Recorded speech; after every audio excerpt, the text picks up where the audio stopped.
So yun na nga mga B, tara na at samahan nyo ako dahil babalik tayo sa aking alma mater. Matatandaan ninyo sa last nating for today's video, hindi natin nakuha ang ating diploma. Gawa daw ng wala yung in-charge kineme sa diploma at pinababalik na lang ako. Ngayon kasi minessage ko yung registrar at tinanong ko kung okay na ba at pwede ko nang daanan bukas yung diploma ko. Nag-reply sila ng oo at pwede ko na daw puntahan ngayon, kaya naman pupuntahan na natin. Na-excite ako kasi after 7 years, makukuha ko na yung katibayan ko na gumraduate ako ng Bachelor of Secondary Education, major in Social Science. Oh, shita ka, di mo kaya. Opo, sa ayaw nyo't sa gusto at maniwala kayo't sa hindi, teacher talaga ang tinapos ko. Hindi ko lang siya nagagamit pa, pero kumalma kayo. Kasama na sa plano ko yan ngayong kinuha ko na ang mga credentials ko. Mabuti na lang at may nagpautang sa akin para matubos ito. At eto na nga, for the biyahe na nga tayo. Kabi-kabila ang mga mabibigat na traffic ngayon. Kaya higit isang oras na naman ako bumiyahe bago maarating dito sa besting naming mahal. Yay! Sana all mahal. Oh, hey, mater, just! Hala, may pahimno pa. Pumasok na nga ako at dumiretso agad ng registrar office. Medyo mahaba ang pila, kaya pila muna tayo. Ilang minuto makalipas, it's my turn na. Binigay ko na yung claiming stub ko. At guys, eto na siya. Shucks! Ang sarap niya sa mata. Nahawakan rin kita, B. At sa hindi rin inaasahang pagkakataon, nakasabay ko rin yung college buddy ko na si Joseph San. May inasikaso lang din siyang papeles. Medyo matagal ko na rin siyang hindi nakita kaya naman sinamahan ko na rin siya sa mga ganap niya dito. Pumunta muna kami ng MIS department para ipa-open yung student account niya. At habang naghihintay, for the tanaw muna ako sa dating tambayan pag nagagawi kami dito sa main campus. Napansin ko lang din na may charging station na sila dito sa school. Iba, wala kami yan nun, bahala na, malolobat kung malolobat, tiyas.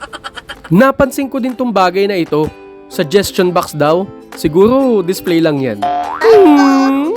Nang matapos na si Otep sa MIS, pumunta na siya ng cashier para magbayad ng appointment niya. Nang makabayad siya, pumunta kami ng kantin para magpa-photocopy. Eto yung kantin namin. Noon, dito kami kumakain, malamang. Alangan naman maglaba kami dito. Buang. Pero B, ang daming parokya ng nag-iisang photocopy shop na ito dito. Kaya nag-decide kaming sa labas na magpa-photocopy. Kaya, for the hanap kami at dito kami napadpad.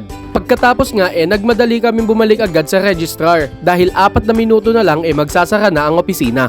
Naabutan pa naman namin bukas. After nga ma-process yung docs, for the kwentuhan na kami ni Otep about buhay-buhay. At walang ano-ano'y, nagdesisyon rin kami pumunta ng MV Campus. Bibisita lang at para dalawin na din ang mga binaming Soksay Major na doon na din nagwo-work. Fast forward, nandito na nga kami sa MV Campus. At pagdating dito, biglang naalala lang namin yung mga ganap namin dito noong nag-aaral pa kami. Ang laki na ng pinagbago ng BCP. Walang-wala noong nandito pa yung batch namin. Ganyan din kami noon, kapag uwian, halos sakop namin yung kalsada paglabasan. Saya lang. Mabuti na lang at pinayagan kami makapasok dito. Kaya naman, mas lalo naming nakita yung mukha ng school at hindi namin naiwasang ikumpara ito sa dati. Dito kami dumiretso sa kantin. Itong lugar na ito dating kwadra kung tawagin namin. Mga sinuunang BCPians lang nakakaalam nun. Iba din ang kantin, malayo sa kantin namin noon na parang yero lang ang dingding. Naaalala ko pa noon, every break time namin kanya-kanyang hulog ng barya sa vending machine ng kape kasama si Sir Kabangbang. O ha? Tapos palibot kami magkakape sa lamesang may biskwit sa gitna. O diba? Nambuburaot lang talaga ako nun. Tiyas! Shoutout po sa mga BCP Soksay Major dyan at kay Sir C, ingat ka po palagi. Ang dami ko ng kwento B, mabalik na tayo. Sinubukan namin makipagkita sa klase namin dito pero hindi pa tapos ang klase niya. Kaya naman, habang hinihintay siya, naghanap muna kami ng malalapang dahil nagpakleng-kleng si Kuya mo Joseph. Dumadami na nga ang mga putahing mabibili dito, pero naghanap pa kami ng iba. At gaya ng dati, siomay ang pangunahing foods ng mga kumakain dito. Yun lang kasi ang mura din, pero masarap naman. Para maiba naman, fried noodles ang binili ni Otep. At ang toppings, tchanan! Siomay! At dahil libre niya, kinain na agad namin. Di na ako nag-inarte, no? Libre na Diyos. Masarap siya mga B, in fairness. Nakakabusog din. Hindi ko lang alam kung magaling ang pagkakaluto o kasi dahil libre kaya ako nasarapan. Diyos. Ay, Tito Tommy pala. Maya-maya ay nag-message yung kaklase namin.